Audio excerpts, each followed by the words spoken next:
There was high drama last week when Representative Devin Nunes announced at the White House that he had seen evidence that the communications of the Donald Trump campaign people, and perhaps even Trump himself, had been incidentally collected by the U.S. government. If true, this means that someone authorized the monitoring of Trump campaign communications using Section 702 of the FISA Act. Could it have been then President Obama? We don't know. Could it have been other political enemies looking for something to harm the Trump campaign or presidency? It is possible. There is much we do not yet know about what happened, and there is probably quite a bit we will never know. But we do know several very important things about the government spying on Americans. First, there is Section 702 itself. The provision was passed in 2008 as part of a package of amendments to the 1978 FISA bill. As with the Patriot Act, we were told that we had to give the government more power to spy on us so that it could catch terrorists.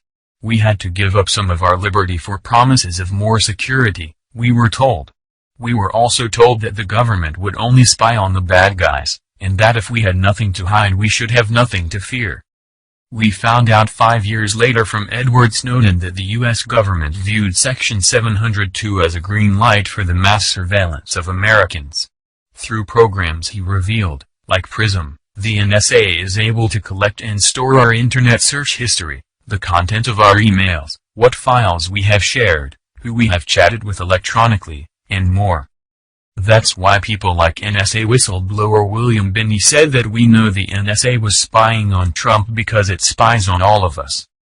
Ironically, FISA itself was passed after the Church Committee hearings revealed the abuses, criminality, and violations of our privacy that the CIA and other intelligence agencies had been committing for years.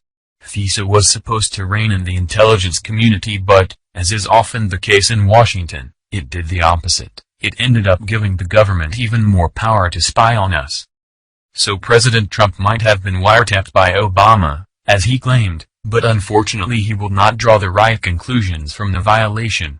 He will not see runaway spying on Americans as a grotesque attack on American values. That is unfortunate, because this could have provided a great teaching moment for the president.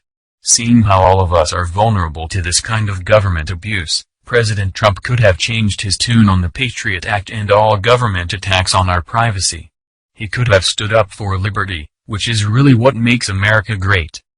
Section 702 of the FISA Act was renewed in 2012, just before we learned from Snowden how it is abused. It is set to expire this December unless Congress extends it again. Knowing what we now know about this anti-American legislation, we must work hard to prevent its renewal. They will try to scare us into supporting the provision, but the loss of our liberty is what should scare us the most. That's the news. Join us here every day. Be sure to subscribe and click the bell. See you next time. This is TBNN.